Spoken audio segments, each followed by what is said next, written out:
नमस्कार, जय हिंद दोस्तों। आज हम करेंगे जीएस मॉक टेस्ट 17। अब तक आपने 16 जीएस के मॉक टेस्ट किए हैं, जिनमें विगत परीक्षाओं में पूछे हुए प्रश्न सम्मिलित थे।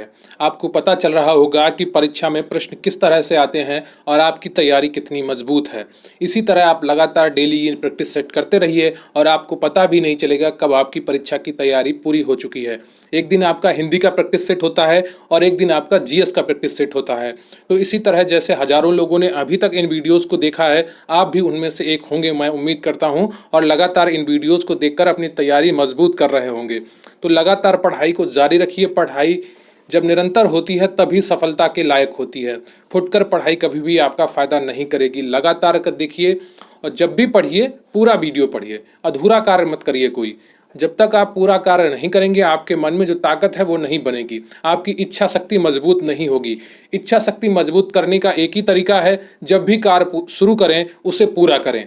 यही आपका एक लक्ष्य होना चाहिए कि मैं जो कार्य पकड़ूंगा, मैं जो कार्य पकड़ूंगी वो पूरा करूंगा या करूंगी। जब आप इस लक्ष्य के साथ अपने जीवन में कार्य करेंगे तो यकीनन आप सफल होंगे, आपको सफलता हासिल होगी।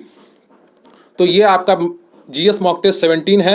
ये यूपी ट्रिपल एससी पीटी की परीक्षा, मुख्य सेविका की परीक्षा, आपकी वीडियो 2018 री एग्जाम, यूपी पुलिस, जहां पर भी जीएस के क्वेश्चन आते हैं उन सभी परीक्षाओं के लिए महत्वपूर्ण है, क्योंकि यहां पर विगत परीक्षाओं में पूछे गए प्रश्न रखे जाते हैं। तो चलिए शुरू करते हैं आज का वीडियो।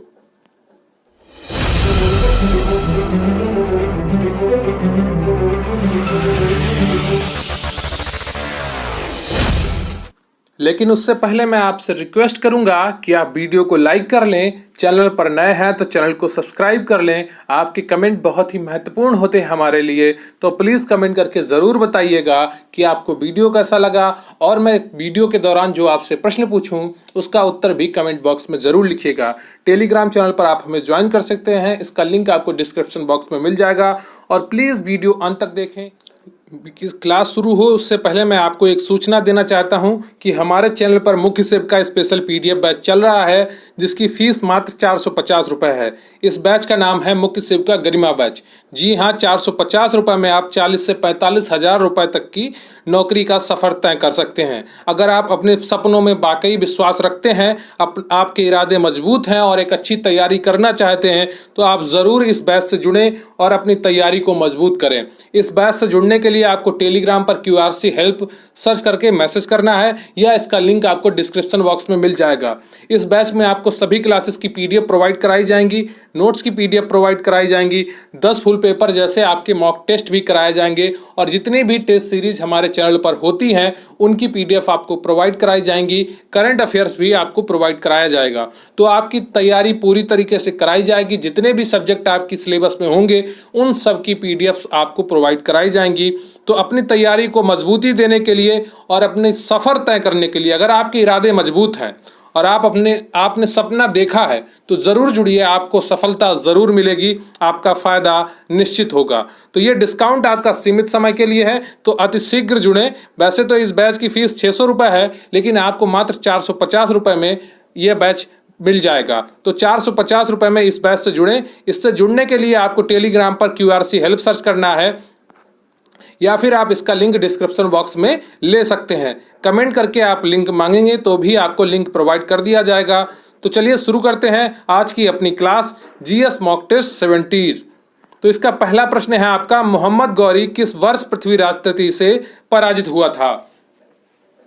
ये क्वेश्चन मैंने आज ही आपकी सुबह जीएस की क्लास में आपको पढ़ाया है। तो बताइए, मोहम्मद गौरी किस वर्ष पृथ्वीराज तृतीय से पराजित हुआ था? इसका सही उत्तर क्या होगा? ऑप्शन ए सही होगा, बी सही होगा, सी सही होगा, या डी सही होगा? 1471, 1191, 1391 या 1061? विधान भवन रक्षक परीक्षा 2018 में पूछा हुआ प्रश्न है कि मोहम्मद गौरी किस वर्ष पृथ्वीराज तृतीय से पराजित हुआ था। जहां पर भी पृथ्वीराज तृतीय लिखकर आए उसका अर्थ आप पृथ्वीराज चौहान से ही निकालेंगे। पृथ्वीराज तृतीय यानी कि पृथ्वीराज चौहान। मोहम्मद गौरी किस वर्ष पृथ्वीराज तृतीय से पराजित हुआ था? तो इसका सही उत्तर हो जाएगा आपका ऑप्शन बी, 1191 में। जो आपका तराइन का प्रथम युद्ध हुआ था मोहम्मद गौरी और पृथ्वीराज चौहान के बीच में, वो 1191 में हुआ था। पृथ्वीराज चौहान तृतीय ने 1191 ईस्वी में तराइन के प्रथम युद्ध में मुस्लिम शासक सिहाबुद्दीन मोहम्मद गौरी को पराजित किया था। तराइन के द्वितीय युद्ध में 1191 में जो हुआ वह मोहम्मद गौरी से पराजित हुआ। तो पृथ्वीराज चौहान मोहम्मद गौरी से तराइन के द्वितीय युद्ध में पराजित हुआ था 1192 में, और भारत में तुर्की राज्य की स्थापना हुई। क्लियर है आपको? बिल्कुल क्लियर होना चाहिए। आपका अगला प्रश्न है, नालंदा प्राचीन शिक्षण एवं मठ का एक केंद्र कब नष्ट हो गया? प्रश्न एक बार फिर सुनिए, नालंदा प्राचीन शिक्षण एवं मठ का एक केंद्र कब नष्ट हो गया? ऑप्शन है आपके 600 ईस्वी, 980 ईस्वी, 1200 ईस्वी या 1527 ईस्वी। इनमें से कौन सा ऑप्शन आपका सही है? यूडीए एलडीए की परीक्षा 2015 में पूछा हुआ प्रश्न है। तो नालंदा प्राचीन शिक्षण एवं मठ का एक केंद्र कब नष्ट हो गया? Option A B C D में कौन सा ऑप्शन सही हो जाएगा? तो उसका सही उत्तर होगा आपका ऑप्शन सी, 1200 ईस्वी में इसे बख्तियार खिलजी ने जला दिया था। तो नालंदा विश्वविद्यालय बिहार मगध में स्थित महत्वपूर्ण बौद्ध शिक्षा का केंद्र था। बौद्ध शिक्षा का केंद्र था। यह एक विश्वविद्यालय था जो उस समय काफी विश्वविख्यात था। यहाँ पर काफी दूर दूर से लोग पढ़ने आते थे। नालंदा विश्वविद्यालय बिहार में स्थित महत्वपूर्ण बौद्ध शिक्षा का एक केंद्र था। नालंदा प्राचीन शिक्षण एवं मठ का एक केंद्र 1200 ईस्वी में नष्ट हो गया। 1200 ईस्वी में नष्ट हुआ। यहां पर पूर्व लिख गया, यहां पर पूर्व नहीं होगा, ईस्वी होगा। ठीक है, पूर्व नहीं होगा यहां पर। तो ईस्वी में नष्ट हुआ। इसको 1197 ईस्वी में ऐबक के एक सेनापति बख्तियार खिलजी ने नष्ट कर दिया था। तो इसको किसने नष्ट किया? ऐबक के एक जो सेनापति था बख्तियार खिलजी, उसने इसे जला दिया था। आपका अगला प्रश्न है, किस सिख गुरु की जयंती गुरु पर्व त्योहार के रूप में मनाई जाती है? बताइए, किस सिख गुरु की जयंती गुरु पर्व त्योहार के रूप में मनाई जाती है? गुरु गोविंद सिंह, गुरु तेग बहादुर, गुरु अर्जुन देव या गुरु नानक देव? बताइए ABCD में कौन सा ऑप्शन सही हो जाएगा? यहाँ पर सी में आपका गुरु अर्जुन देव होगा, है ना, जहाँ पे अर्जुन लिख गया है। UPSC जूनियर असिस्टेंट की परीक्षा 2020 में पूछा हुआ प्रश्न है। तो किस सिख गुरु की जयंती गुरु पर्व त्योहार के रूप में मनाई जाती है? तो इसका सही उत्तर हो जाएगा आपका option D, Guru Nanak Dev. Clear है आपको? गुरु नानक देव की जो जयंती है वह गुरु पर्व के त्योहार के रूप में मनाते हैं।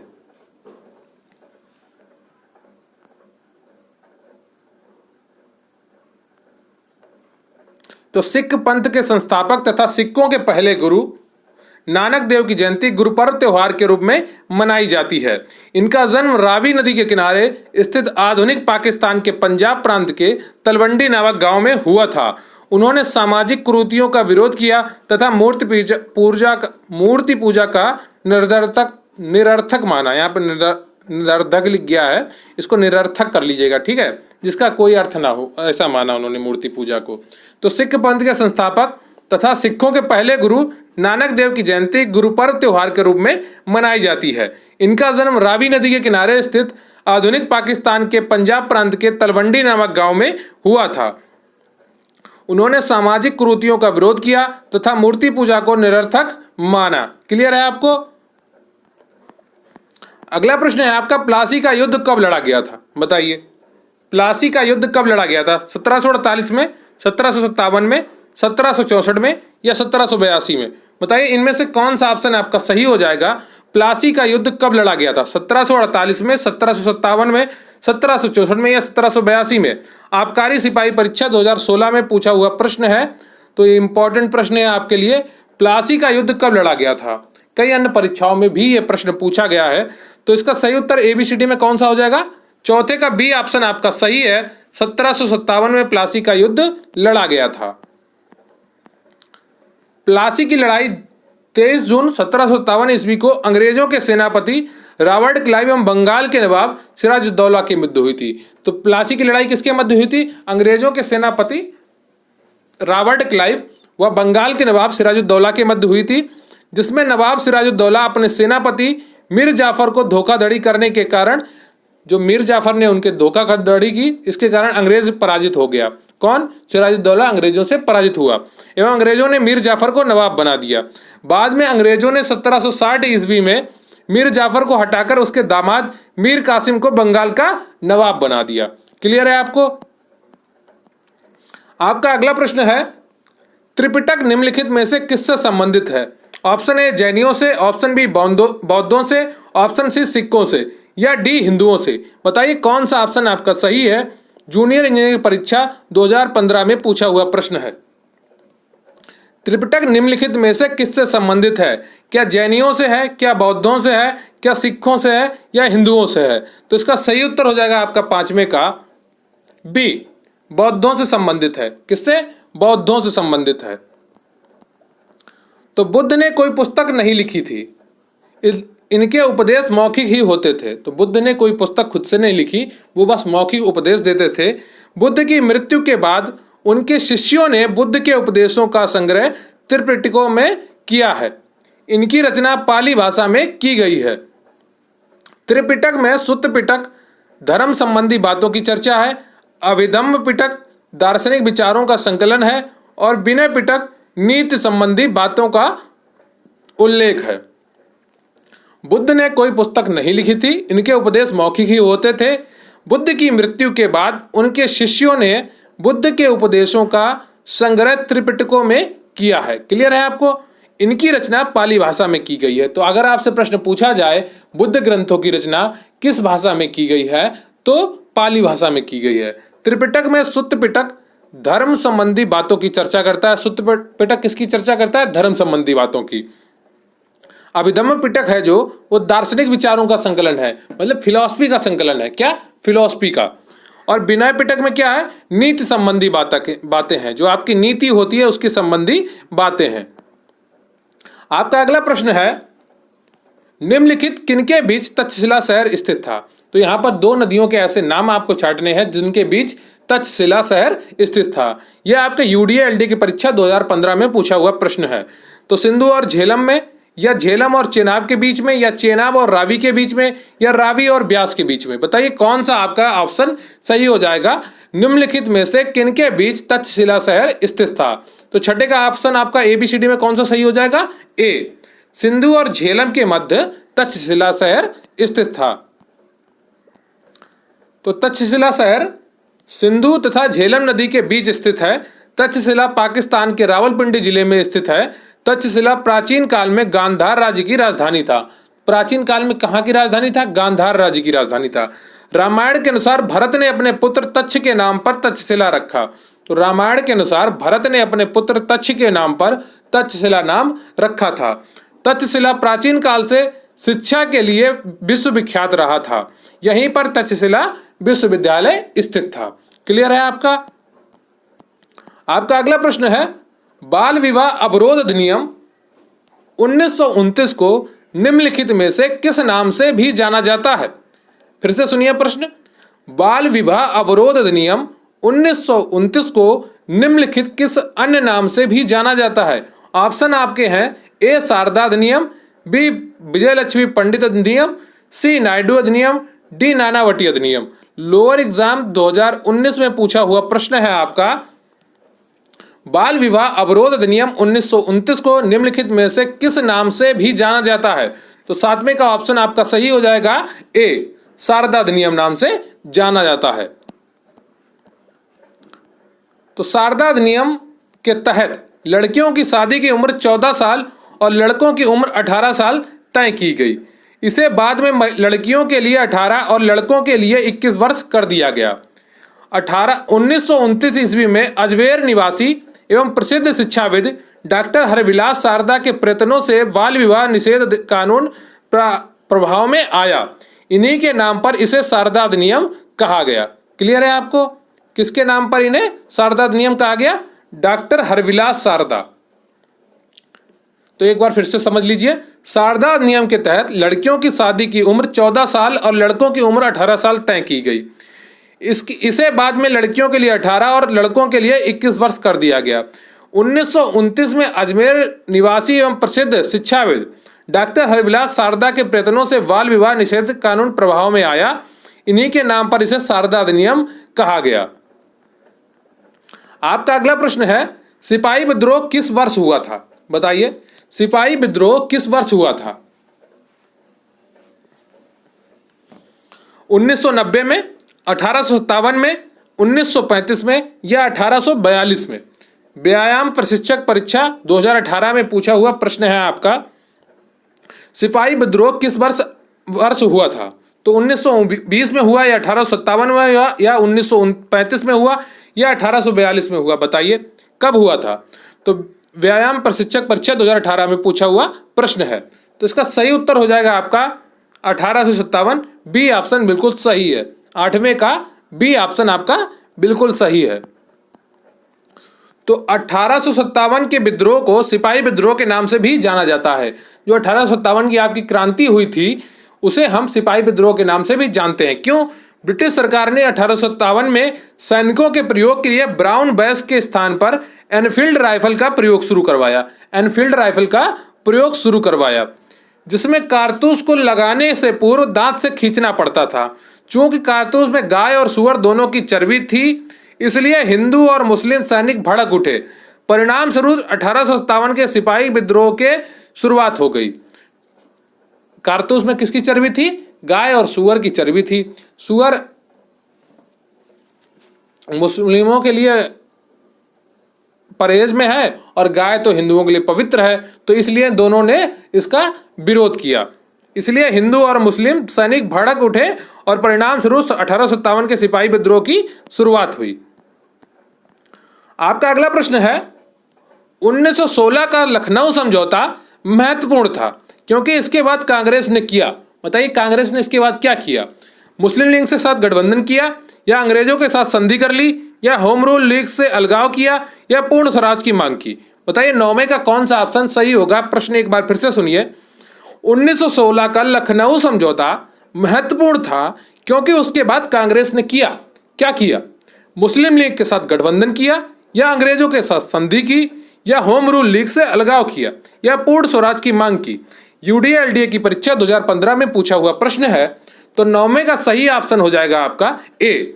जो 1916 का लखनऊ समझौता था उसमें मुस्लिम लीग के साथ कांग्रेस ने गठबंधन कर लिया था। क्लियर है आपका? तो 1916 में लखनऊ में कांग्रेस अधिवेशन हुआ। सूरत अधिवेशन 1907 से कांग्रेस का विभाजन 1916 ईस्वी तक बना रहा। एनी बेसेंट ने गरम दल और नरम दल को कांग्रेस के मंच पर पुनः एक साथ लाने का सफल प्रयास किया। 1916 ईस्वी के कांग्रेस अधिवेशन की अध्यक्षता अंबिकाचरण मजूमदार ने की थी। तो 1916 ईस्वी के कांग्रेस अधिवेशन की अध्यक्षता अंबिकाचरण मजूमदार ने की थी। तो आज का आपका प्रश्न है, 1925 के अधिवेशन की अध्यक्षता किसने और कहां पर की थी? आज का आपका प्रश्न है कि 1925वां जो कांग्रेस का अधिवेशन हुआ था उसकी अध्यक्षता किसने और कहां की थी? 1925 में जो कांग्रेस का अधिवेशन हुआ था उसकी अध्यक्षता किसने और कहां पर की थी? 1925 में कांग्रेस का अधिवेशन कहां पर आयोजित हुआ और उसकी अध्यक्षता किसने की थी? आप स्पष्ट प्रश्न को समझ गए होंगे। आज का आपका प्रश्न यही है, इसका उत्तर आपको कमेंट बॉक्स में लिखना है। तो 1916 ईस्वी में कांग्रेस अधिवेशन की अध्यक्षता अंबिकाचरण मजूमदार ने की थी। दिसंबर 1916 ईस्वी में मुस्लिम लीग और कांग्रेस दोनों लखनऊ में वार्षिक अधिवेशन में शामिल हुए और समझौता हुआ। यह समझौता लखनऊ समझौता या कांग्रेस लीग योजना से नाम से प्रसिद्ध है। आपका अगला प्रश्न है, महाराष्ट्र में 1900 में विनायक दामोदर सावरकर ने द्वारा स्थापित गुप्त समाज को क्या कहा जाता था? आपका प्रश्न है, महाराष्ट्र में 1900 ईस्वी में विनायक दामोदर सावरकर द्वारा स्थापित गुप्त समाज को क्या कहा जाता था? ए अनुशीलन समिति, बी मित्र मेला, सी डेक्कन शिक्षा समाज, डी सत्यशोधक समाज। यह आपका यूडीएलडी की परीक्षा 2015 में पूछा हुआ प्रश्न है। तो महाराष्ट्र में 1900 में विनायक दामोदर सावरकर द्वारा स्थापित जो गुप्त समाज था उसको क्या कहते थे? तो 10वें का आपका सही हो जाएगा मित्र मेला कहते थे। क्या कहते थे? मित्र मेला कहते थे। तो बी ऑप्शन आपका बिल्कुल सही है 10वें का। महाराष्ट्र में 1900 ईस्वी में विनायक दामोदर सावरकर द्वारा स्थापित गुप्त समाज को मित्र मेला कहा जाता था। मित्र मेला कहा जाता था। मित्र मेला ही 1904 ईस्वी में एक गुप्त सभा यानी कि अभिनव भारत में परिवर्तित हो गया। अगर आपसे कोई प्रश्न पूछे कि अभिनव भारत से पूर्व संस्था क्या थी तो उसे आप मित्र मेला कहेंगे। इसको गणपति उत्सव मनाने के सिलसिले से शुरू किया गया था। क्लियर है आपको? अगला प्रश्न है आपका, राज्यसभा में मनोनीत सदस्यों की कुल संख्या क्या है? प्रश्न है आपका, राज्यसभा में मनोनीत सदस्यों की कुल संख्या क्या है? 17 है, 19 है, 15 है या 12 है? ग्राम विकास अधिकारी 2018 में पूछा गया प्रश्न है। तो उसका सही उत्तर हो जाएगा आपका ऑप्शन 11 का कौन सा होगा? डी। 12 जो है वो राष्ट्रपति राज्यसभा के सदस्यों को मनोनीत करते हैं, 12 संख्या होती है। तो भारत में राज्यसभा संसद का उच्च सदन है। राज्यसभा में सदस्यों की अधिकतम संख्या 250 है। राज्यसभा की संरचना अनुच्छेद 80 के द्वारा हो सकती है। ठीक है, राज्यसभा की संरचना कौन सा अनुच्छेद से होती है? 80 के द्वारा होती है। आपका 79 में संसद है, 80 में राज्यसभा है और 81 में लोकसभा है। ठीक है, तो अधिकतम संख्या कितनी हो सकती है? 250 हो सकती है। वर्तमान में राज्यसभा के सदस्यों की संख्या 245 है। इनमें से 12 सदस्य भारत के राष्ट्रपति द्वारा मनोनीत किए जाते हैं। राज्यसभा की सदस्यता के लिए न्यूनतम उम्र सीमा 30 वर्ष होती है। तो राज्यसभा की सदस्यता के लिए न्यूनतम उम्र सीमा कितनी होती है? 30 वर्ष होती है। राज्यसभा सदस्य संसद का एक स्थायी सदन है जो कि कभी भी भंग नहीं होती है। तो जो राज्यसभा है वो संसद का एक स्थायी सदन है, ये कभी भी भंग नहीं होती है। इसके सदस्यों का कार्यकाल 6 वर्ष का होता है तथा इसके 1/3 सदस्य प्रति 2 वर्ष बाद सेवानिवृत्त हो जाते हैं, अनुच्छेद 83(1) के अनुसार। तो इसके सदस्यों का कार्यकाल कितना होता है? 6 वर्ष होता है। लोकसभा के सदस्यों का कार्यकाल कितना होता है? 5 वर्ष होता है। फिर से सुनिए, लोकसभा के सदस्यों का कार्यकाल 5 वर्ष और राज्यसभा के सदस्यों का कार्यकाल 6 वर्ष तथा इसके 1/3 सदस्य प्रति 2 वर्ष बाद सेवानिवृत्त हो जाते हैं, यानी कि रिटायर हो जाते हैं। क्लियर है आपको? आपका अगला प्रश्न है, उपराष्ट्रपति को अपना कार्यकाल समाप्त होने से पूर्व अपने पद से हटाने का अधिकार निम्नलिखित में से किसके पास है? प्रश्न एक बार फिर से सुनिए, उपराष्ट्रपति को अपने कार्यकाल समाप्त होने से पूर्व अपने पद से हटाने का अधिकार निम्नलिखित में से किसके पास है? Option A Rajya Sabha, option B उच्चतम न्यायालय, ऑप्शन सी राष्ट्रपति या ऑप्शन डी लोकसभा। बताइए इनमें से कौन सा ऑप्शन आपका सही है? राजस्व लेखपाल परीक्षा 2015 में पूछा हुआ प्रश्न है आपका। तो उपराष्ट्रपति को अपने कार्यकाल समाप्त होने से पूर्व अपने पद से हटाने का अधिकार किसके पास है? एबीसीडी में कौन सा सही हो जाएगा आपका? 12 का ए, राज्यसभा के पास है। क्लियर है आपको? यदि राज्यसभा अपने तत्कालीन समस्त सदस्यों के बहुमत से उपराष्ट्रपति को पदच्युत करने का प्रस्ताव पारित कर दे और लोकसभा उसे स्वीकार कर ले तो उपराष्ट्रपति को अपना पद छोड़ना होगा। क्या है प्रक्रिया? यदि राज्यसभा अपने तत्कालीन समस्त सदस्यों की बहुमत से उपराष्ट्रपति को पदच्युत करने का प्रस्ताव पारित कर दे और लोकसभा उसे स्वीकार कर ले तो उपराष्ट्रपति को अपना पद छोड़ना होगा। इस आशय का प्रस्ताव तब तक प्रस्तावित नहीं होगा जब तक कि उपराष्ट्रपति को ऐसे प्रस्ताव को प्रस्तावित करने के अभिप्राय की सूचना कम से कम 14 दिन पूर्व न दी गई हो। तो राष्ट्रपति हो या उपराष्ट्रपति हो, उसके ऊपर खिलाफ कोई भी प्रस्ताव सदन में लाने के लिए उन लोगों को 14 दिन पहले सूचित करना होगा। क्लियर है आपको? आपका अगला प्रश्न है, अगस्त 2022 तक उपलब्ध जानकारी के अनुसार भारतीय संविधान में कितने मौलिक कर्तव्य हैं? यहां पर मार्च 2019 लिखा था, लेकिन मैंने इसको थोड़ा एडिट किया है। ये 2019 परीक्षा में पूछा हुआ प्रश्न है, तो अभी भी वही बना हुआ है, उतनी ही संख्या है, तो इसलिए मैंने यहां पर अगस्त 2022 कर दिया है। क्लियर है आपको? ताकि आप लोग कंफ्यूज ना हो। अगस्त 2022 तक उपलब्ध जानकारी के अनुसार भारतीय संविधान में कितने मौलिक कर्तव्य हैं? ए 6, बी 7, सी 9, डी 11। बताइए इनमें से कौन सा ऑप्शन आपका सही हो जाता है? तो 13वें का ऑप्शन आपका एबीसीडी में कौन सा सही हो जाएगा? 13वें का आपका सही है डी। तो 11 मूल कर्तव्य हैं आपके भारतीय संविधान में हैं। तो मूल कर्तव्य को वर्ष 1976 में सरकार द्वारा गठित स्वर्ण सिंह समिति की सिफारिश पर 42वें संविधान संशोधन द्वारा भाग 4 का के अनुच्छेद 51 का में जोड़ा गया।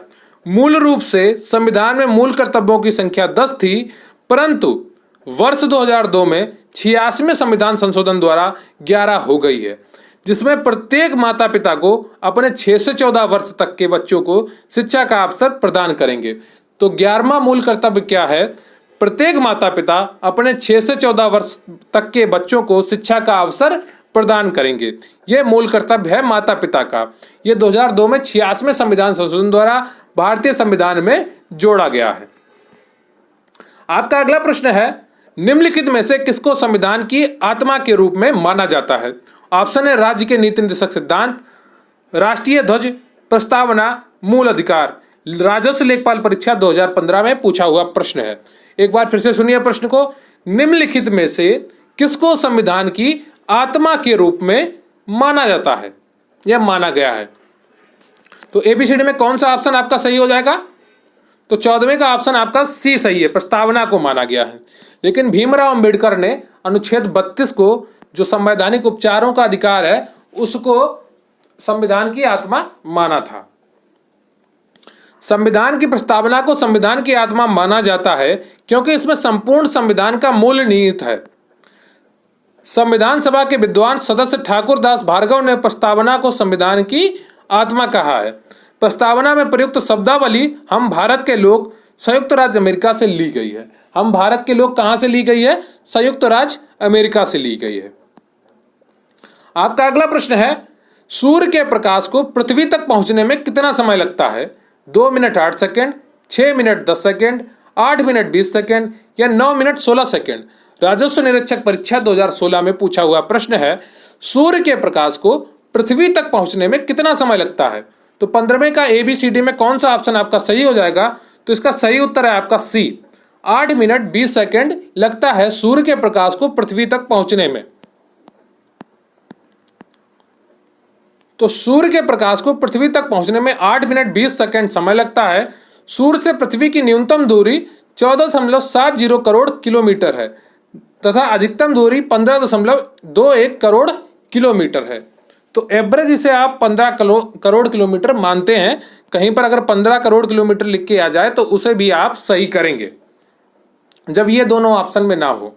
तो सूर्य के प्रकाश को पृथ्वी तक पहुंचने में 8 मिनट 20 सेकेंड का समय लगता है। सूर्य से पृथ्वी की न्यूनतम दूरी 14.70 करोड़ किलोमीटर है तथा अधिकतम दूरी 15.21 करोड़ किलोमीटर है। क्लियर है आपको?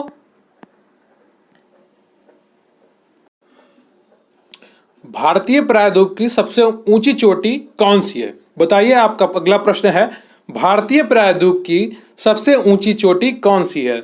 Option A Ootacamund, option B Anamudi, option C Doddabetta, option D Mahabaleshwar. Junior engineer तकनीकी परीक्षा 2016 में पूछा हुआ प्रश्न है कि भारतीय प्रायद्वीप की सबसे ऊंची चोटी कौन सी है? बताइए एबीसीडी में कौन सा ऑप्शन आपका सही हो जाएगा? तो 16वें का आपका सही उत्तर है बी, अन्नाईमुड़ी जो आपकी चोटी है, जो भारतीय प्रायद्वीप की सबसे ऊंची चोटी है। भारतीय प्रायद्वीप की सबसे ऊंची चोटी अन्नाईमुड़ी है। केरल राज्य के इडुक्की जिले में स्थित है। इसकी ऊंचाई 2695 मीटर है। यह अन्नाईमुड़ी की पहाड़ी पर स्थित अन्नामलाई की पहाड़ी पर स्थित है। अन्नाईमुड़ी 3 पहाड़ियों का केंद्र बिंदु है। यहाँ से 3 पहाड़ी श्रृंखलाएं 3 दिशाओं में जाती हैं। दक्षिण की ओर इलायची यानी कि कार्डमम की पहाड़ियाँ, उत्तर की ओर अन्नामलाई की पहाड़ियाँ तथा उत्तर पूर्व की ओर पालनी की पहाड़ियाँ अवस्थित हैं। क्लियर है आपको? आपका अगला प्रश्न है, कौन सा पठार भारत की खनिज दिल के देश के रूप में जाना जाता है? प्रश्न एक बार फिर से सुनिए, कौन सा पठार भारत की खनिज दिल के देश के रूप में जाना जाता है? भांडेर पठार, छोटा नागपुर पठार, डेक्कन का पठार या तिब्बती पठार? राजस्व निरीक्षक परीक्षा 2016 में पूछा हुआ प्रश्न है आपका। तो कौन सा पठार भारत की खनिज दिल के देश के रूप में जाना जाता है? तो इसका सही उत्तर हो जाएगा आपका 17वें का बी, छोटा नागपुर का जो पठार है वो भारत की खनिज दिल के देश के रूप में जाना जाता है। तो छोटा नागपुर पठार को भारत का खनिज संपन्न क्षेत्र होने के कारण दिल के देश यानी कि हार्टलैंड ऑफ इंडिया के रूप में जाना जाता है। इसे भारत का रूर प्रदेश के नाम से भी जाना जाता है। छोटा नागपुर पठार अभ्रक, बॉक्साइट, तांबा, चूना, पत्थर, लौह अयस्क और कोयला जैसे खनिजों का भंडार गृह है। क्लियर है आपको? आपका अगला प्रश्न है, भारत में प्रथम न्यूक्लियर रिएक्टर है। बताइए, भारत में प्रथम न्यूक्लियर रिएक्टर कौन सा है? असिस्टेंट अकाउंट परीक्षा 2015 में पूछा हुआ प्रश्न है। Option A Dhruv, B Harsha, C Apsara, D Vipula. बताइए इनमें से कौन सा ऑप्शन आपका बिल्कुल सही है? तो 18वें का सही ऑप्शन हो जाएगा आपका अप्सरा। भारत का प्रथम न्यूक्लियर रिएक्टर कौन सा है? अप्सरा है। तो भारत और एशिया का प्रथम न्यूक्लियर रिएक्टर अप्सरा 4 अगस्त 1956 वार्क है। ठीक है, इस रिएक्टर का डिजाइन और निर्माण भारत ने यूनाइटेड किंगडम की मदद से किया। यूनाइटेड किंगडम की जगह अगर इंग्लैंड लिख के आ जाए, ब्रिटेन लिख के आ जाए तो बात एक ही है। तो भारत और एशिया का प्रथम न्यूक्लियर रिएक्टर अप्सरा है जो 1956 में बनाकर तैयार हुआ। इस रिएक्टर का डिजाइन और निर्माण भारत ने यूनाइटेड किंगडम की मदद से किया है। क्लियर है आपको? आपका अगला प्रश्न है, पीडियाट्रिक्स निम्नलिखित में से किसके अध्ययन से संबंधित है? बताइए, पीडियाट्रिक्स निम्नलिखित में से किसके अध्ययन से संबंधित है? अस्थि रोग, हृदय रोग, शिशु रोग, नेत्र रोग। लोअर द्वितीय परीक्षा 2016 में पूछा हुआ प्रश्न है आपका। पीडियाट्रिक्स निम्नलिखित में से किसके अध्ययन से संबंधित है? अस्थि रोग से, हृदय रोग से, शिशु रोग से या नेत्र रोग से? तो इसका सही उत्तर हो जाएगा आपका 19 का सी, शिशु रोग से। क्लियर है आपको? शिशु रोग से संबंधित है। 20वां है आपका प्रश्न, भोजन को चबाने वाले दांत कौन से प्रकार के होते हैं? चवर्ण होते हैं, छेदक होते हैं, रदनक होते हैं या दूध दांत होते हैं? बताइए, भोजन को चबाने वाले दांत कौन से प्रकार के होते हैं? चवर्ण, छेदक, रदनक, दूध दांत। गन्ना पर्यवेक्षक परीक्षा 2016 में पूछा हुआ प्रश्न है। तो 20वें का सही उत्तर है आपका ए, चवर्ण। भोजन को चबाने वाले दांत चवर्ण होते हैं। ठीक है, क्लियर है आपको? जबड़ों के प्रत्येक और 2 कृंतक, 1 रदनक, 2 अग्र चवर्णक तथा 3 चवर्णक दांत पाए जाते हैं। कृंतक सबसे आगे चपटे व धारदार होते हैं जो भोजन को काटने का काम करते हैं। तो जो आपके आगे वाले दांत होते हैं उन्हें कृंतक कहते हैं। रदनक नुकीले होते हैं, तो कृंतक के अगल बगल में रदनक होते हैं जो भोजन को फाड़ने में मदद करते हैं। अग्र चवर्णक तथा चवर्णक भोजन को पीसने का काम करते हैं। क्लियर है आपको? चबाने का कार्य करते हैं। तो ये रहे आपका आज जीएस का मॉक टेस्ट 17 के क्वेश्चन। आपको कैसा लगा वीडियो कमेंट करके जरूर बताइएगा। और मैंने आज जो आपसे प्रश्न पूछा है उसका उत्तर भी कमेंट बॉक्स में लिखिएगा कि 1925 में जो कांग्रेस का अधिवेशन हुआ था वो कहां पर हुआ था और उसकी अध्यक्षता किसने की थी। आज का आपका प्रश्न है 1925 से कांग्रेस का अधिवेशन कहां पर हुआ था और उसकी अध्यक्षता किसने की थी। मुख्य सेविका स्पेशल पीडीएफ बैच हमारे चैनल पर चल रहा है जिसकी फीस मात्र आपके लिए 450 रुपए है। इससे आप टेलीग्राम पर QRC हेल्प लिखकर जुड़ सकते हैं। सभी क्लासेस की पीडीएफ आपको मिलेंगी, नोट्स की पीडीएफ आपको मिलेंगी, 10 फुल पेपर जैसे मॉक टेस्ट और उनका सोल्यूशंस भी आपको कराया जाएगा। तो इससे जुड़ने के लिए टेलीग्राम पर QRC हेल्प सर्च करिए या डिस्क्रिप्शन बॉक्स से इसका लिंक ढूंढ लीजिए। तो जरूर जुड़े इससे। अगर आपके इरादों में हिम्मत है, आपने सपना देखा है मुख्य सेविका का और आप अपनी तैयारी बहुत अच्छे तरीके से करना चाहते हैं, आपके सिलेबस में जितने भी सब्जेक्ट होंगे उन सबका PDF आपको प्रोवाइड कराया जाएगा। पूरी जानकारी आपको टेलीग्राम पर मिल जाएगी। टेलीग्राम पर QRC हेल्प लिखकर सर्च करें और मैसेज करें। तो आज ये हुआ आपका GS mock test 17। Please channel को सब्सक्राइब कर लीजिए और वीडियो को लाइक कर लीजिए। कमेंट करके जरूर बताइएगा कि आपको वीडियो कैसा लगा और आज के प्रश्न का उत्तर भी कमेंट में जरूर लिखिएगा कि 1925 के अधिवेशन में कौन अध्यक्ष था और ये अधिवेशन कहाँ आयोजित हुआ था। तो ये रहा आपका GS का मॉक टेस्ट। कल आपका हिंदी का मॉक टेस्ट होगा और इसी तरह लगातार आपके मॉक टेस्ट चलते रहेंगे। इन सभी मॉक टेस्ट में विगत परीक्षाओं में पूछे हुए प्रश्न होते हैं। तो हर मॉक टेस्ट आपके लिए इंपॉर्टेंट है, आपका रिवीजन होता है अच्छे से और आपको पता भी चलता है किस लेवल के प्रश्न परीक्षा में पूछे जाते हैं। तो बहुत बहुत धन्यवाद आपका। चैनल को सब्सक्राइब जरूर कर लीजिएगा। Thank you very much. जय हिंद, जय भारत।